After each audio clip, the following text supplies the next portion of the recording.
You are listening to SEC After Dark with Stephen Willis, Corey Burton, and Jeb Beecham.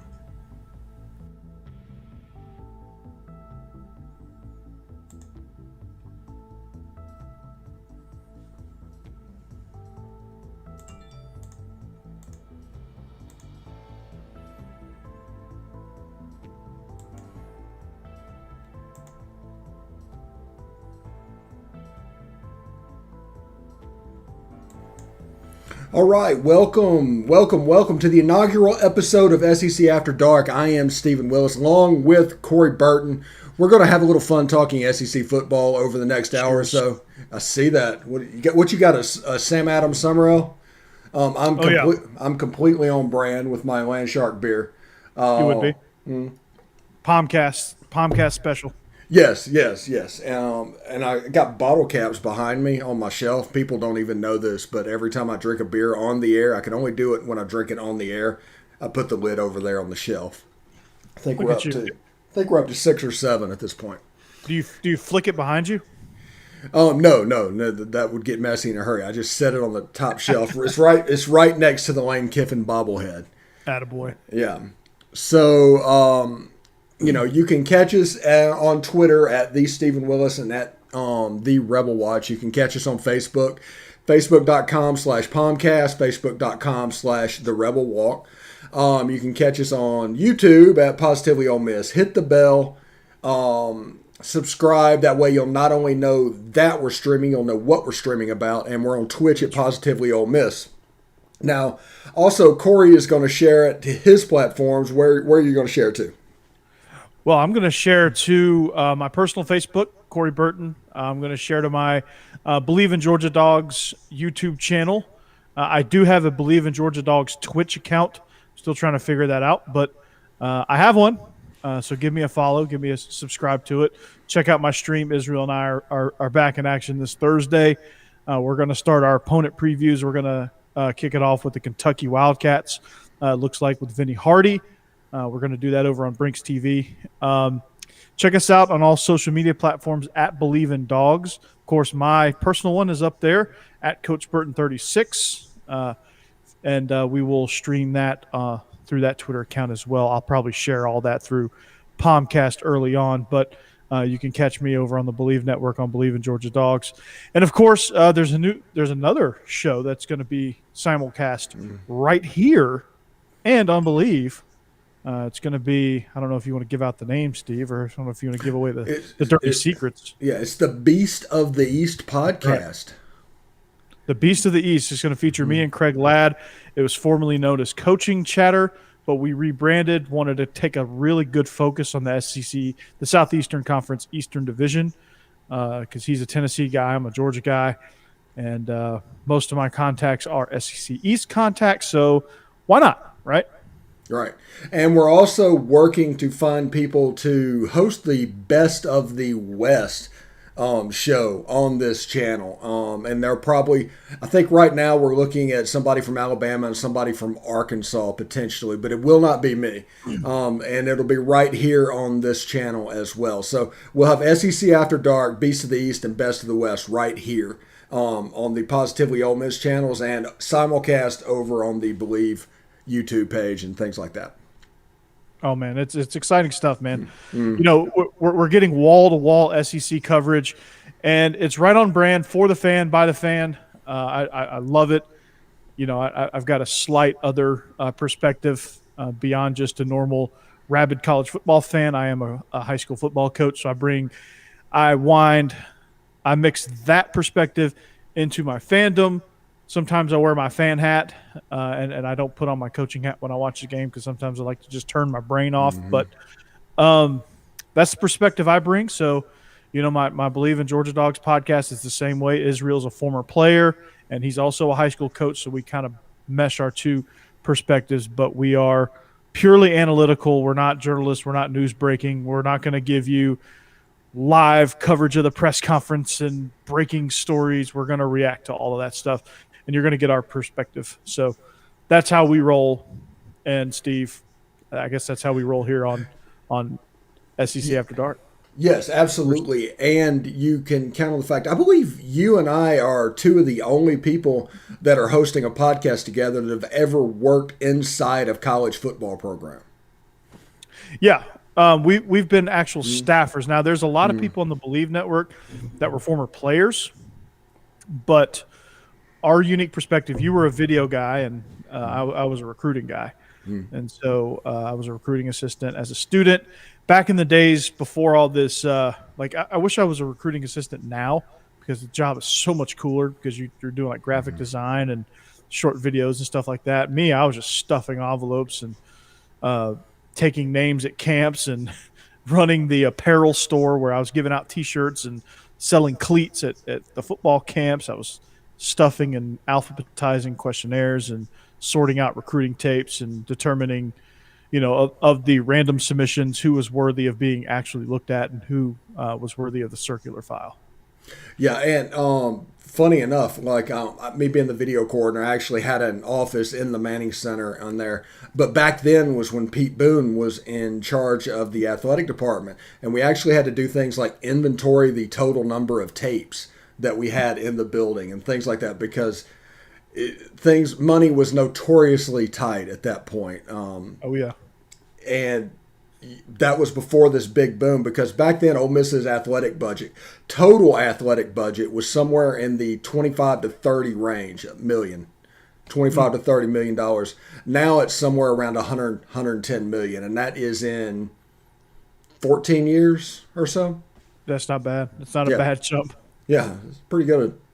Well, we're going to talk all about SEC. We got all these new shows coming out. We're going to do a lot of great stuff on the channel. We do want to talk about a little bit about the SEC, a little bit about the surprise teams in the league, and that doesn't necessarily mean winners, and teams to watch. When I say surprise teams, it could be surprise in the other direction as well.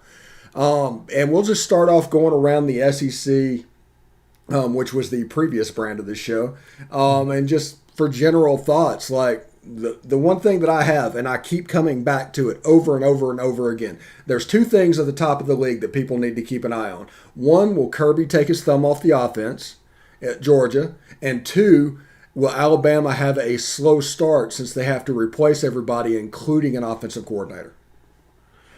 To answer your first question, yes. I think there's about 470 million clues to let you know that he's going to take his thumb off because he is stubborn, but he's not stupid, right? He understands. He's seen it 2 years in a row now. So his unwillingness to be stupid, his stubbornness against being stupid is taking over. Todd Monken, he hired him for a reason. COVID was a weird year last year, but you have everything in place. You got all these transfers. That stuff don't happen for no reason. So, to me, it's full go. Well, looking at Georgia, convince me that when I see Eric Gilbert and the tight end that was there last year, that we're not going to see a bunch of 12 personnel out there. Well, Eric Gilbert is an ex-receiver. That's what they recruited him as, and so you're going to see a lot of 12 personnel with Eric Gilbert lined up in the slot or out wide because he's an athlete and they're branding him like the next Kyle Pitts, and I don't know how true that is. He had an okay year at LSU, but LSU was kind of a mess, so it was hard to really gauge. But yes, you're going to see a lot of those two on the field at the same time, and that's Darnell Washington is the other guy. Yeah, out of Las Vegas. A really great prospect at tight end in his own right. The little slot receiver, I believe his last name was Burton. Yeah, my cousin, Jermaine. Yeah. He's supposed to be like the breakout star. Yeah, what is the recruitment of Eric Burton due to a slot receiver? You have to figure they're going to occupy the same territory. They're not going to play him on the outside. They might. Oh, they're going to move Jermaine Burton all around. Jermaine Burton can play everywhere. Arian Smith is another guy that can play just about any of the positions. I mean, they might, they'll flank Eric Gilbert with Jermaine Burton, or they'll flip it, or they'll put Burton on the inside of the trips and get him matched up on a safety because he can burn and take the top off the middle of the field. I mean, they're going to get creative with what they do. If you've noticed Todd Monken's offenses, that's what he does. He gets creative. in with his personnel, like at when he was with the Mustard Buzzers, as you so affectionately call them. He had Jalen Richard and Ito Smith. A lot of 20 and 21 personnel packages he deployed there that were outstanding. When he was at Oklahoma State, he had a lot of 10 personnel, which and some 11 personnel in which he got creative with. He's going to move guys all around because you have a track All-American in Arian Smith who ran the second fastest. One of the I want to say he placed at the NCAA championships. And then you have Jermaine Burton, who was the best all-around receiver outside of George Pickens that we had last year, most productive. Don't forget Marcus Rosemy-Jacksaint. He suffered a brutal injury in the Florida game, snapped his tibia, but he's somebody that can make great plays on the ball in the air. And then the freshman that showed out in the spring game from that we got right out from under Ole Miss's nose was Adonai Mitchell, or A.D. Mitchell, is what they're calling him. And he's somebody that had 100 yards in the spring game. So a lot of excitement there, a lot of different pieces that you can do some stuff with. And, I guess we can't forget about the running backs. What are you going to do with James Cook? What are you going to do with Zeus? What are you going to do with Kendall Milton? Kenny McIntosh. You got four guys right there that are game changers at the running back position. So you got weapons all around. There's no excuse for Kirby to ground and pound, or grunt and punt as we used to call it, or there's no reason we shouldn't be scoring 35 plus points per game. Yeah, and this offense is going to be predicated on another great season from JT Daniels. Finally got inserted in the lineup late last season. Little flashes of what this offense can be, and that kind of gives me a little hope that Kirby will take his thumb off the offense. All the signs are there, but how does JT Daniels actually sorry about that, actually look going into the season? Take a sip of your Land Shark. I think it just depends on his knee. I mean, you saw he had trouble driving into a lot of his throws, and that kind of gave him trouble. His pocket mobility is going to be the biggest key for his success. Can he move around in the pocket? He's not somebody that's going to burn you outside the pocket, or if things break down, he's going to rip off a 20-yard run. But he is somebody that if he can just improve just moving around and buying himself an extra second or two to make a throw downfield, that's going to make all the difference in the world. And then, of course, to go along with the pocket mobility is the awareness that you have to have of what's going on around you while maintaining that eye contact downfield. So if he can improve those two things, I think he's going to be one of the best quarterbacks, not only in the conference, but in the whole country. So if he improves those two things, sky's the limit. If he doesn't, it could get rocky at times because teams are going to get creative with blitzes. Teams are going to come after him. And teams are going to do everything they can to disrupt the timing and the rhythm of what he does, because that's what he is. But he's an extremely intelligent quarterback, and that's one of his biggest strengths is he knows where to go pre-snap. He knows what's going on. He knows what he wants to do. Now it's just all about going out and executing, and I think he can. And his knee, from everything that I've heard, is 100%.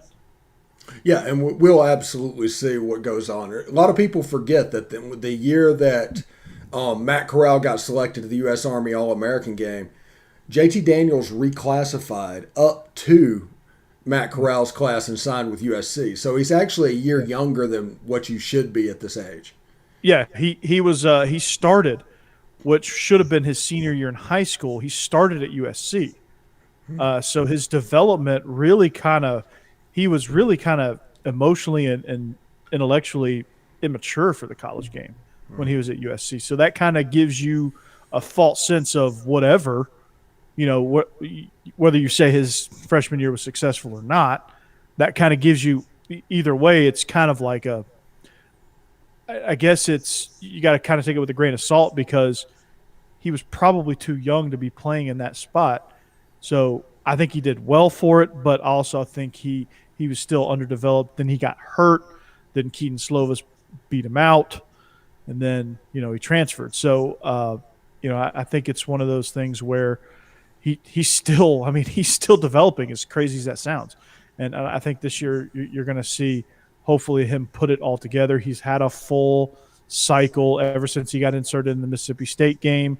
He's had that full cycle the rest of the season as a starter. He's had a full off season, full spring cycle as the number one guy, no contest. And so let's see what he does with those reps. All right, now we go down the road to Tuscaloosa and wholesale changes amongst wide receivers, amongst quarterback, amongst running backs. Nobody is saying not talented people are filling in for that role.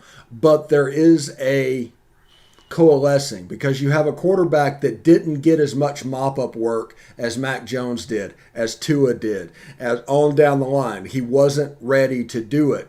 Now, he might break out this year. He might throw for 3,500 yards and rush for 1,000. Everybody from everywhere I've talked to, he's more of a run threat throwing the football. He's more of a Jalen Hurts than a Tua Tagovailoa. It is going to be interesting to see how quickly it coalesces with a new offensive coordinator who is most famous for trading away DeAndre Hopkins for a backup running back. Yeah, that's the most challenging piece is not any of the talent on the field. It's the person calling the shots because the guy that was successful with those aforementioned players is now the head coach of Texas in Steve Sarkisian. So we have no clue. Now, Bill O'Brien had I guess you call it decent run at it at Penn State. I guess he overachieved for what they were with Christian Hackenberg, but it still doesn't give me a whole lot of confidence that he's going to return this offense to the level it should be with all the talent that they have. But this is all unproven talent. So like Bryce Young, has he had a meaningful SEC snap?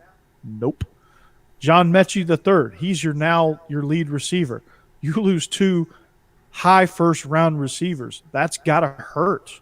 Okay, you lose a running back in Najee Harris that was a first-rounder. Probably should have been drafted higher than what he was. But running backs just aren't valued as high in the NFL. But he's going to do extremely well for the Pittsburgh Steelers. You replace him with Brian Robinson. He had 274 yards of the group that wasn't Najee Harris. Now you have Trey Sanders who's coming in. He was the number one back from the 2019 class. You also have Jace McClellan and Roydell Williams. Who knows? And then the number two back in this most recent class, Kamar Wheaton, he comes in. He's probably, honestly, he's going to factor in. I mean, there's a whole lot of inexperience there. I don't see Brian Robinson being the lead guy here. I see Trey Sanders and Kamar Wheaton as two guys that I like that are going to emerge because I just think talent, those two guys are probably the most talented guys on the roster. But, with Bryce Young, they're going to feature that run game with those two guys and him. They're probably going to do a little bit more power read, zone read options, stuff like that. A little bit more run focused, probably some shorter RPO stuff that they're going to try to do. But it's they could only take a step back. I mean, they produced at such a high level last year. Like you can't really replicate that with losing so much. Same with Florida. They're going to have to change things as well. You just can't do it. It's just not possible. Yeah, and we'll move on to Florida real quick right now. The other question I have in the SEC as a large is, will Dan Mullen try to force feed Emory Jones into a Kyle Trask offense instead of letting him function like a Nick Fitzgerald, a Chris Relf, those guys, early Dak Prescott, and let him develop? Because that is the question. If they do that, Florida has a chance to be pretty good. If they force feed him in the Kyle Trask offense, it could be a disaster on par of what they're used to seeing down in Gainesville in about year 2 or 3. Yeah, I think he better not try to do the Kyle Trask way. I got news for him. That ain't going to work because Emory Jones is not that type of quarterback. Now, if you listen to my solo edition of the Believe in Georgia Dogs podcast last week, I went on this whole rant about JT Daniels versus Emory Jones. It's like apples and oranges. They're two different style quarterbacks, both talented in their own rights. But I think JT is going to be more successful than Emory because I think what JT does well is going to overshadow what Emory Jones does well and the impact that they both have on the game. Because Emory Jones has more impact with his legs. That can only take you so far. JT can get you through the air, which leads to way more home run opportunities than Emory Jones will have, I think, with what they do. They're going to try they're going to try to grind you out. They're going to try to option you to death and force you to make a mistake and, hit a home run every once in a while because somebody's out of position. But, with SEC speed, that's a tough thing to do. So I don't know how they're going to function. I don't know what's going to happen. They've got to have something as an option at quarterback other than him. So I don't know what that option is. Maybe stay tuned for the Florida Gator preview. But we'll get more in depth with whoever we got for Florida. I don't know, but I'll have them on my Believe in Georgia Dog show here pretty in the near future. But I just that's a question I got on my mind is, what if Emory Jones comes out of the gate and sputters? Like, what's next for them? I just don't think that's going to happen because Dan Mullen has such a track record with quarterbacks. No matter what type of quarterback it is, he just seems to mold his offense to make it work. So I expect a lot of QB run, a lot of quarterback power, like similar to that they did with Chris Relf and Dak Prescott and Nick Fitzgerald.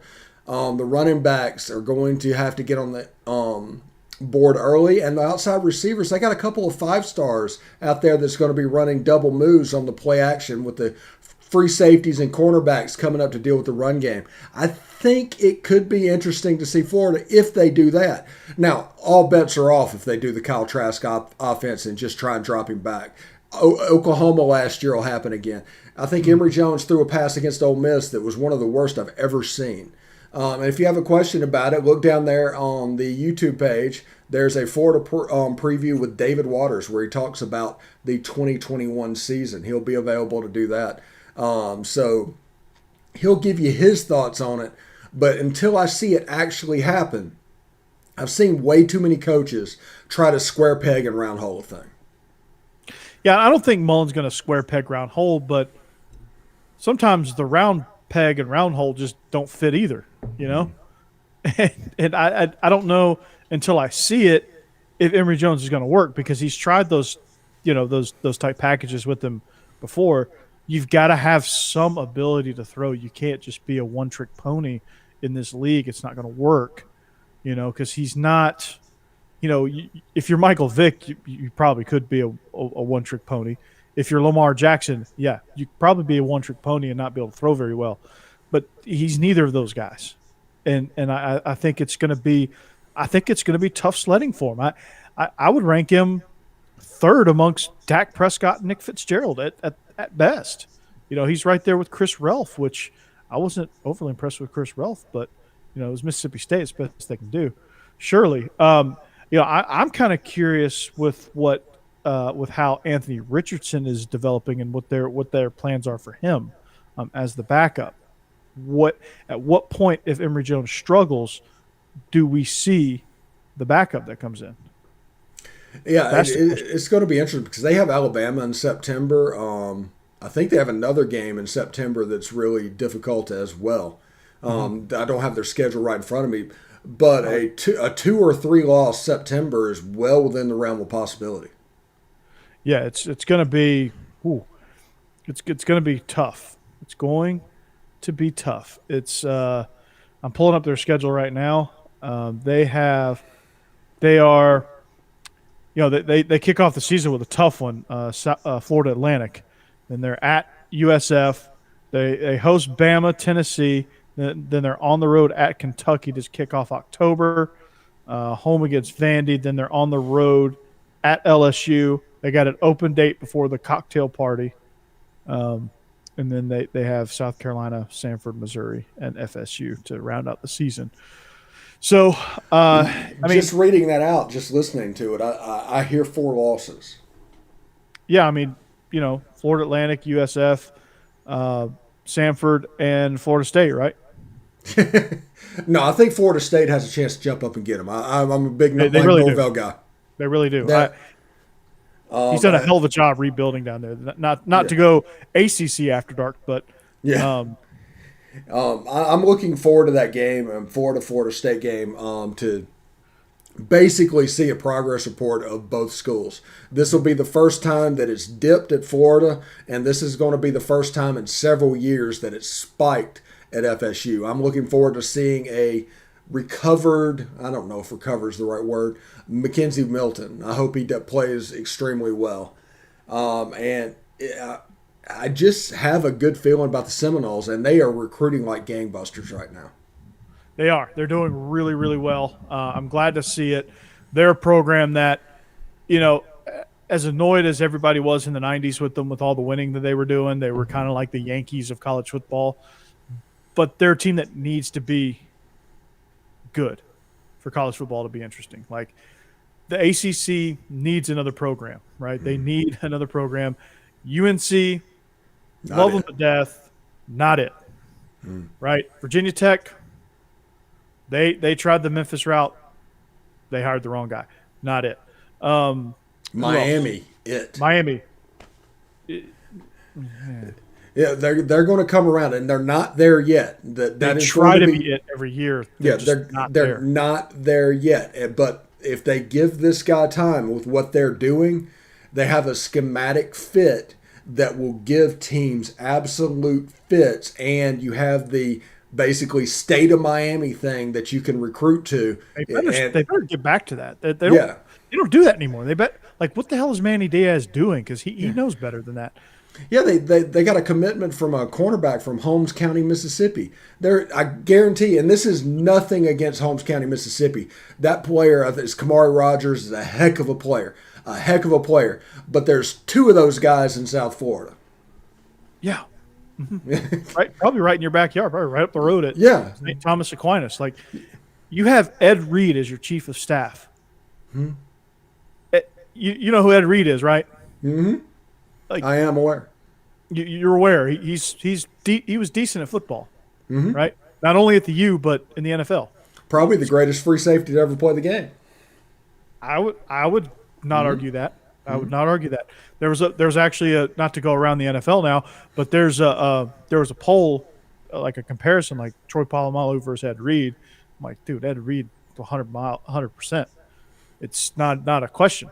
They actually play two different positions. You know, Polamalu is more of a box safety, strong safety, and Ed Reed he's a true free safety.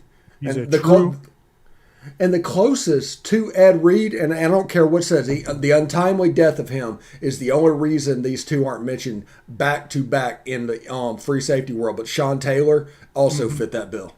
Yes, he did. He was a guy that played sideline to sideline, and he was more physical than Ed Reed. He was more physical than Ed Reed. He'd come up and absolutely pop you.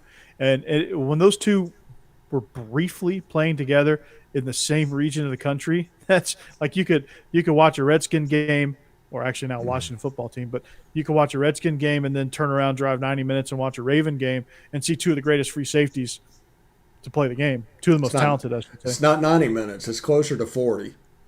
Oh. Yeah, that's right. Yeah, it's right down the road. Yeah, it is. I was stationed right in between Baltimore and D.C. when I was in the military. Annapolis? No, Fort Meade, which is Laurel. Okay. Yeah.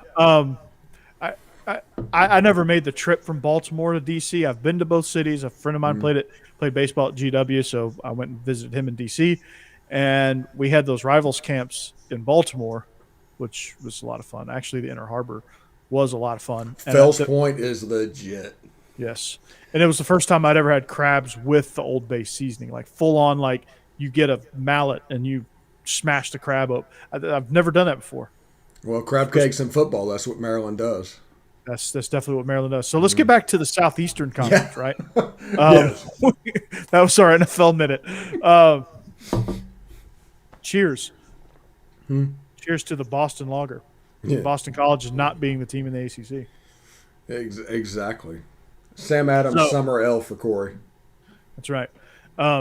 So, yeah, I mean, I see Alabama, definite loss. I don't care.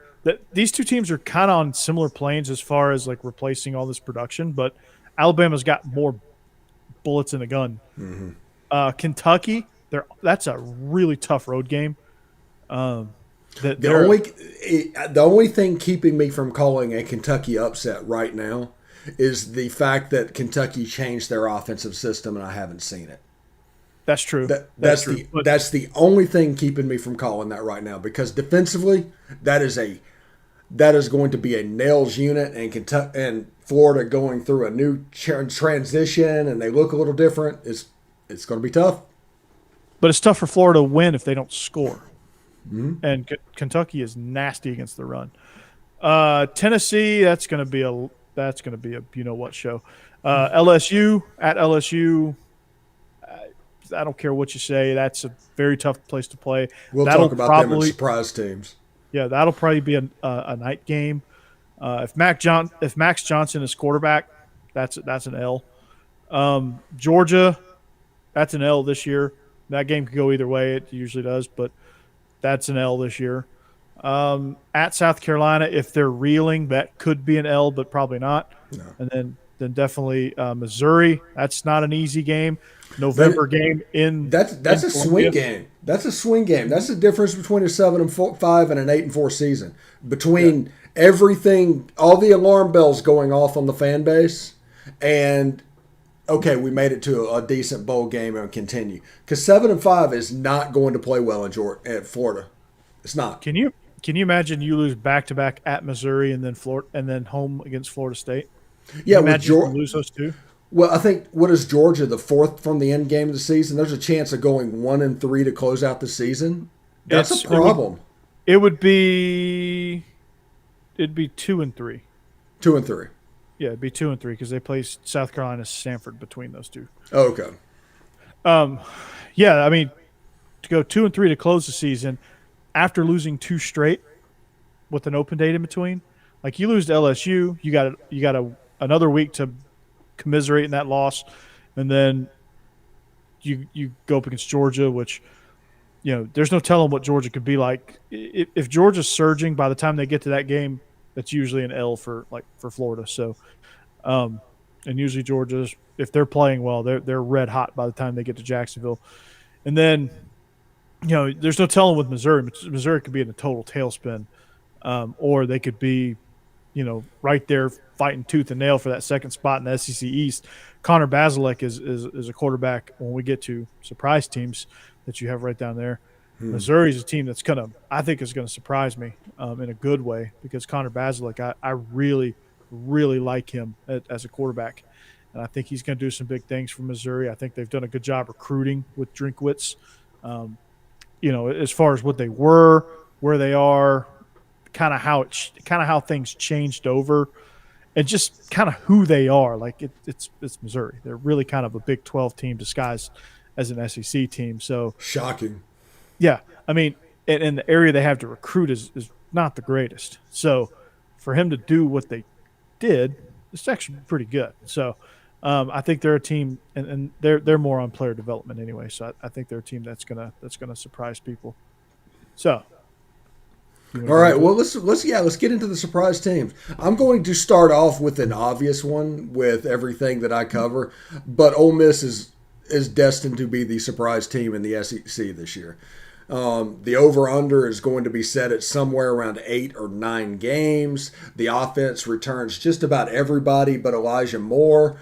And defensively, you have 4 or 5 new starters lined up, including a top 100 recruit, an honorable mention All Big Ten player, Otis Reese, who you know well, playing full-time, and Jacob Springer, who was an all-conference guy in the American Conference. Those are guys that are going to go into the Ole Miss defense, and I expect them to make a lot of plays. On a unit that can only get better. Like, they can't get any worse. They were horrendous last year. And I just hope to see, like, if they could just not give up 50 burgers every other week, they'll win. Yeah, because the offense is going to be able to score. I mean, their offense is loaded, and they got a lot. The experience factor is what's key, because you got all those guys coming back in the same system. You can start building on things, right? You can start having things off of things, and you can start getting my triple option can show up because the timing is there. You can start getting funky, right? And I like that. You know, when we were breaking down his offense, I think you're going to be able to get to year 3 FAU in year 2 at Ole Miss. Yep. with the experience they have coming back, and I'm excited to watch this team. I wouldn't consider myself an Ole Miss fan, but I do appreciate watching some good football, and I do love me some Lane Kiffin because he's the greatest troll in college football, and I'm here for that. But I'm excited. I think this offense is going to put up points. The most surprising thing about Ole Miss is going to be their defense. Their offense is not going to. It's not a surprise. I'm expecting them to score and score and score a lot. I'm expecting Matt Corral to be a good quarterback. I'm not expecting them as a team. They're going to be a surprise as a team because the West is the West, and it's you have Bama, A&M. You still have to contend with Auburn. You still have to contend with LSU, even though they're down. Even though Auburn and LSU were down, they're still there. There's still programs that know how to win, so you still got to contend with that. So they're going to be extremely competitive, and I'm kind of looking at what was it 03 that Ole Miss was kind of in this position where they had a lot of experience coming back offensively. They weren't very good defensively, but then they were one win away from going to Atlanta. Yeah, it was 03. That was Eli's senior year. I kind of see that kind of same that same scenario wouldn't shock me. Yeah, Like I think they're that good. yeah, and honestly, I hate to anybody that's listening that is not an Ole Miss fan, you're going to think I'm pandering, but this is a huge season for Ole Miss for Arch Manning and the recruitment of Arch Manning. Ole Miss probably needs 8 or 9 wins. If you do that, you get him on campus. All of a sudden, you have Arch Manning. You have coattails. There's rumors of 5-star running backs and wide receivers that want to follow him to college. And in the name of name, image, and likeness, is there any place that you can go with the last name Manning other than Oxford, Mississippi? Because he's going to make millions of dollars while he's in school. Knoxville. You can go to Knoxville with that Potentially. You got your uncle Peyton over there. You could you can go to Vanderbilt. Speaking of They'd Vanderbilt, love to have you there. speaking of Vanderbilt, there's a sneaky chance. Now, I'm not calling them a surprise team, but they could win 5 next year. They could. Mm-hmm. They're going to be. What's going to surprise me about Vanderbilt is not in the win-loss column because it's going to be ugly in the win-loss column. So if you're a Vandy fan and you're like living and dying on the win-loss column, just stop. Like just pump the brakes because you ain't going to win a whole lot of games. You can win 5. There's a chance you can win 5. Let me pull up their schedule. But what's their identity going to be? They haven't had one of those. They didn't have one of those under Derek Mason. Like you didn't know what they were, especially offensively. It was a mess. Like they had Andy Ludwig, which he doesn't know what he is, and that was a blessing in disguise when he left. And then they bungled the hire again, and they still didn't know what they were. Like they didn't have a system. They just had like a bunch of plays on a sheet of paper that they tried to run. They didn't have an identity. When they were under James Franklin, they had an identity. Age of offensive linemen when James Franklin was there. The amazing thing with James Franklin is the team embraced the role of villain. So Vanderbilt being lovable losers for years and years and years, back-to-back years. Yeah, it was awesome. And if you want, like, there's some really good stories. Offensive lineman Ryan Seymour, he played in the NFL for 10 seasons and played under James Franklin. Lots of great stories about Caldwell into James Franklin. Like he told stories about that. It's a great show to listen to. Those two do a great job. Is the guy that's going to do it for him.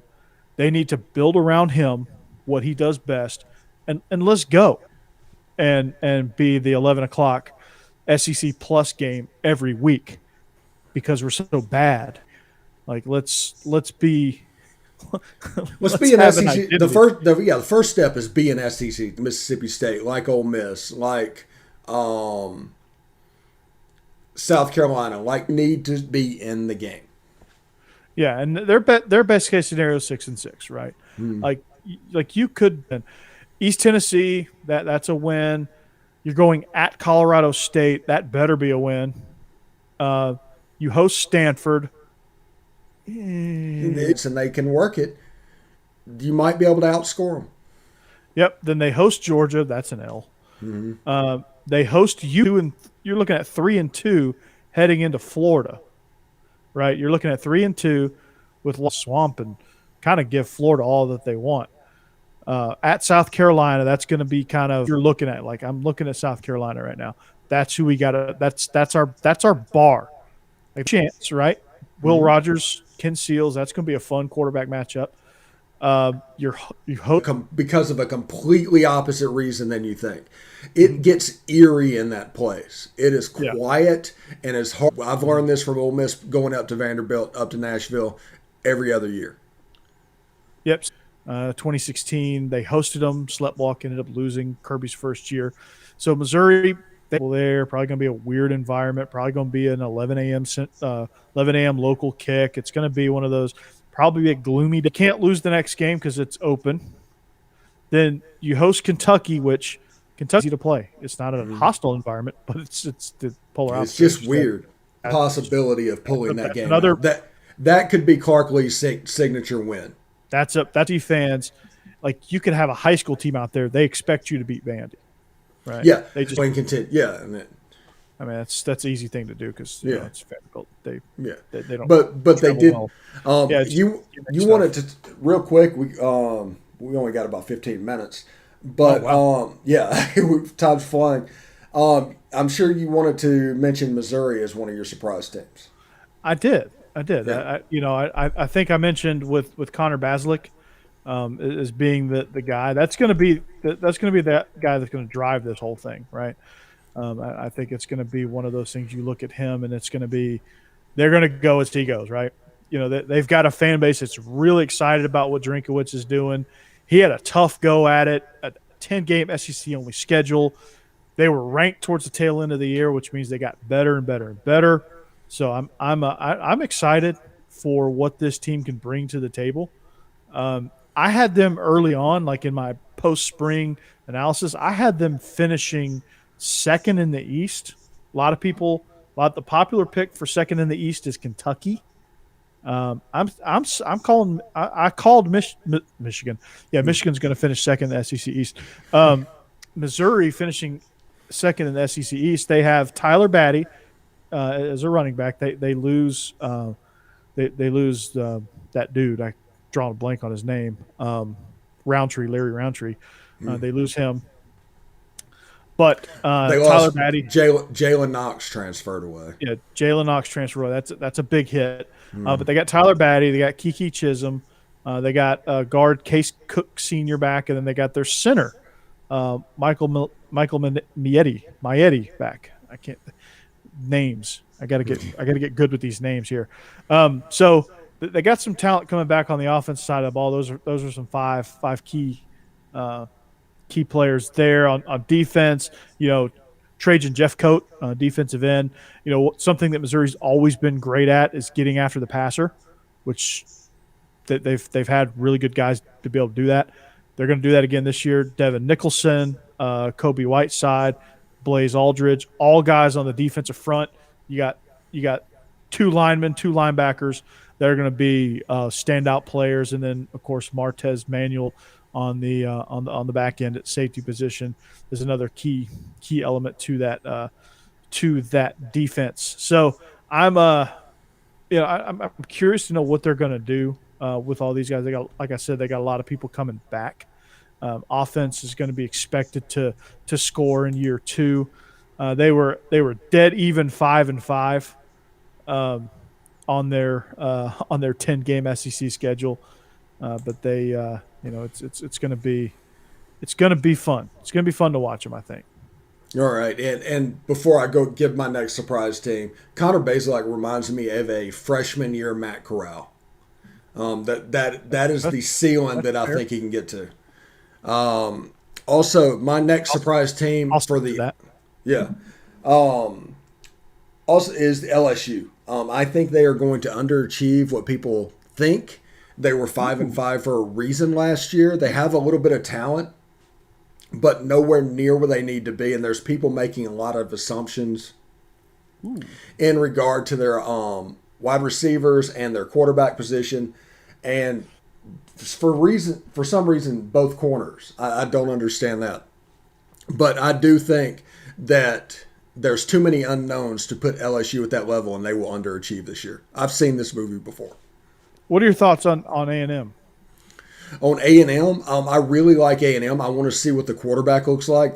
They're a good quarterback away from competing with Alabama. They have that kind of talent at the other 23 positions or 22 positions, 21 positions on the field. But you need a quarterback. I like their run game. I love Isaiah Spiller. Their hog mollies. I think their offense, believe it or not, is a little bit too stuck in the 2010 range, and that things have evolved past that. The game is real close to leaving Jimbo behind, but he's keeping up a little bit by recruiting. Yeah, he's kind of that talent gap. He's kind of keeping that. He's gonna have to evolve, adapt or die, and that's one thing that's got me concerned. Is the fact that I don't really have a ton of confidence in the quarterback position. Are they going to be able to throw the ball like they were able to last year with Kellen Mond? Are they going to be able to do that? I mean, you had Kellen Mond for 8 years. Can you capitalize on whoever's going to step in and play the quarterback position? I don't know. I don't know if Jimbo's offense can equip that. He better figure it out, or they could be, their team to me that they're going to surprise me. They could surprise me in one of two ways. Like they could surprise me and win the West, or they could surprise me and go freaking 7-5. Like I could see like if they're going to try to lean on Isaiah Spiller and just try to ground and pound. I just don't think that's going to work. Yeah, it's not going to work. Like they need to have other answers, and I'm not sure that they do. They had a 4-star that transferred out at the receiver spot. As soon like a month and a half after he signed, he said, "Nah, I'm good. Peace out." I guess he saw some of the weirdos at Texas A&M, but Anaya Smith is their best receiver. They got to figure a way to get him the ball. But like I said, it's going to come down to that quarterback position. They're always going to be great on defense. They need to quit fooling with him in the backfield. Yeah. Get him out wide, get him on an island, and get him the ball quickly. Just do not mess in the backfield. Don't take Isaiah Spiller off the field. No, don't do it. Don't do it. But here's their schedule. They're actually at Colorado. They're playing a game in Denver, neutral site game. That's going to be a fun game to watch because I really like what Colorado's doing. They're a team – we're going to go coast to coast here, but they're a team that's going to surprise me in the Pac-12. We've talked 2 Pac-12 teams so far. They play Arkansas. That's going to be a tough game early. Mississippi State is a game that is that Arkansas game in Dallas. Yeah, it is. So they play 2 neutral site games. Yep, that is weird. Yeah, that Arkansas game that's a new tradition. Like they're trying to start like the Texas OU game. They're trying to start that or something. I don't know what they're doing with that, but that's a tough game early because Arkansas is going to be a physical ball club. They're going to stop the run, right? Mississippi State's going to be tough against the run. You know what they do offensively. Will Rogers, it could be a blowout too, but that could also, right before the Alabama game, that could be a disaster. Alabama, they've put a smackdown on you. Who knows? Then you're at Missouri. That's not necessarily an easy game. That's not ideal. Home against South Carolina. That's good. That's okay. You get Auburn at home. That's good. Auburn could be unraveled at that point. You're at Ole Miss. I don't like that for them. No. Prairie View. They'll be all right with Prairie View. That could be good. Then they're at LSU, which at the point that they play LSU could either be red hot, and that could be like that's going to determine if they play December 4th in Atlanta, or LSU could be completely unraveled. They're getting ready to fire Coach O at when the clock hit triple zeros, and that could be a blowout city there. Who knows? But that's one of those games where, I mean, in your mind, that's probably going to be blowout city. In my mind, that could go either way. But it's not an easy schedule. They're like the way it's set up. I don't like their schedule. It concerns me. That's a weird travel to Denver. Going to Yeah, Dallas for the Arkansas game. Is that a home game for A&M? Is it, or is this Arkansas's home game? I think it's listed as a home game. So it's listed as a home game. That means they don't even get credit for playing at Kyle Field. They're on the road basically for a neutral site game. This is like the cocktail party. Is one of those weird games. Yeah. And Yeah. Arkansas, this is going to be the year that they start to get scary. Yeah, they're gonna. Watch KJ Jefferson in this Kendall Briles attack. I'm Yeah. telling you, it's going to get scary for teams. As long as they keep Kendall Briles, they're going to be really good. And if I'm Kendall Briles, I don't know if I try to be a head coach. I might just say, you know what, I'm cool with Sam Pittman. I'm cool here in the SEC. I'm making good money. I'm doing my thing. You know, my last name, and the title of head coach is not really two things that go well together right now in people's minds. So, do your thing. Yeah. So I don't want to play Arkansas early. Georgia plays Arkansas early. We're going to have Kyle Sutherland on the Georgia Dogs podcast here in the near future too, to do the Arkansas preview. But I'm not liking that game. That's going to be one of those cold tub type games where like you're in the cold tub for 2 days. Yeah, it's one of those games, and if Georgia is truly going to open up the offense, as we saw last year, the potential is there for Arkansas to make plays just simply by their drop eight that they do. It's going to be on the running game, and you have to stick with the running game in that situation to get them. Against a team like Arkansas, you have to be patient, and you have to take what they give you, and you have to be content taking short and intermediate throws and just letting your guys make plays in space, right? And Georgia has guys that can do that. And then occasionally you kind of tighten them up a little bit, and then you can double move them and take a shot with track star Arian Smith. But it's just, Georgia's in a different place now at the quarterback position than they were when they played Arkansas last year. So, hopefully it'll go. Well, I say hopefully as a Georgia fan, hopefully it'll go better. But you never know. They're physical. They're going to stop the run. I can guarantee you that. Georgia ain't going to have much success running the ball against Arkansas. They're going to have to do it through the air, which is the way they beat them last year. And they capitalized on 2 really costly Felipe Franks turnovers. That's how they won that game last year against Arkansas. They're going to have to do something similar. Like defense is going to have to step up, make a huge play somewhere in the second half to kickstart something. But it's going to be a tight game. Georgia fans are going to be scratching their head going, man, it's Arkansas. They're going to be physical. And to me, that's not a surprise because that's their identity. They're a punch you in the mouth, physical team that's finding their way offensively. They have an identity offensively. They're just trying to find their way within that. Yeah. Whenever I did the podcast today, I described the defenses being played in today's football as an accordion. And they want you to play, they want that accordion to stay closed. That's, 12 yards, 13 yards, and do that. But whenever that free safety goes back, there's space that emerges. There's space that emerges either in front of the linebackers or behind the linebackers. Every defense is like that, and they want to play close to the line of scrimmage. That's the reason it's important to attack at all levels of a defense. And Arkansas leaves that gap behind the defensive line and the linebackers as opposed to behind the linebackers and in front of the free safety. Yeah, and that's what teams are trying to attack that space now between the secondary and the second level. And that's where these RPOs are attacking, and that's they're trying to make linebackers think. That's what offenses are trying to do at this moment. They're trying to make guys think. They're trying to make guys play slow. They're trying to put guys in conflict, especially linebackers. And linebackers, there's different movements and things now that defensive coordinators are starting to catch up with these RPO stuff, which is why you're seeing, the RPOs evolved from first level RPOs where you were reading defensive linemen and throwing quick screens. Now it's second level. Let's throw some slants behind some linebackers that fill really hard on hard run action. Now you're starting to see college teams go look at play side safeties at the third level and read those guys and put those guys in conflict, right?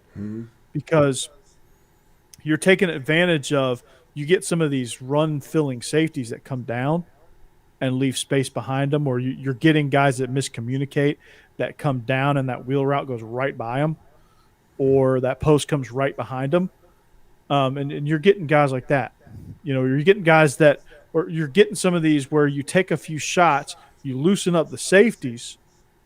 Now you're creating that gap on the second level of the defense, that now you're attacking that intermediate range with digs and posts and crosses and stuff like that. And you start playing games with those guys, and then they start thinking, they start playing slow, and then they start going up and down, up and down, up and down. And then once they come back up, then you take your shot, and it's ball game.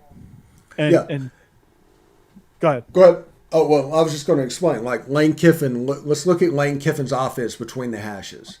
They are 60% run, 60% inside and outside zone. Nothing really fancy, a couple of jet sweeps here and there. But that is to get the linebackers to come forward and create the space behind them. You have tight ends and slot receivers. Elijah Moore and Kenny Yeboah made a living last year in that space between the linebacker and the defensive backs. Well, that safety is going to come up to try and take that away, and that's going to open up the double move, and you're going to see receivers like Elijah Moore against South Carolina open by 25 yards because everybody crashed so hard. And it's just three levels of defense. There's options on every play, and defensive backs and linebackers just can't be right. Yeah, you're finding a way to put multiple players on an island. It's like Lane Kiffin is trying to stuff everybody in the box so that he can eventually put those cornerbacks one-on-one with his guys. And he's going to, and he ain't scared. He's going to take shots with his guys. Like like win, lose, or draw, it don't matter. Like that ball goes in the air, his hands are up, right? He's going to take shots on the outside. That's what he does. He's going to set that up because he's going to attack the edge. He's going to get those. He's going to get those, whatever you call them, nickel corners, safeties, dogs, whatever you want to call them. They're going to attack the edge. And you're going to draw those guys in, you're going to draw those guys down, which means your corners are going to sink, and now they're susceptible to double moves because you bring those edge guys down, you drop a safety in the middle of the field, you run a double move up the sideline, that safety can't help you. And the one thing that Lane Kiffin is just so good at, like he might be the best coach in the country at this, and that is out of the back. The wide receiver's open by 20 yards, and you wonder how he got there. But he got there by those three other plays and people reacting to that. Yeah, longer than this, but it really kind of came to the forefront in my mind when I watched Cam Newton do it. But the pass, you shuffle, read the end. You got a guard pulling around. You put that. Defenses are never right against that.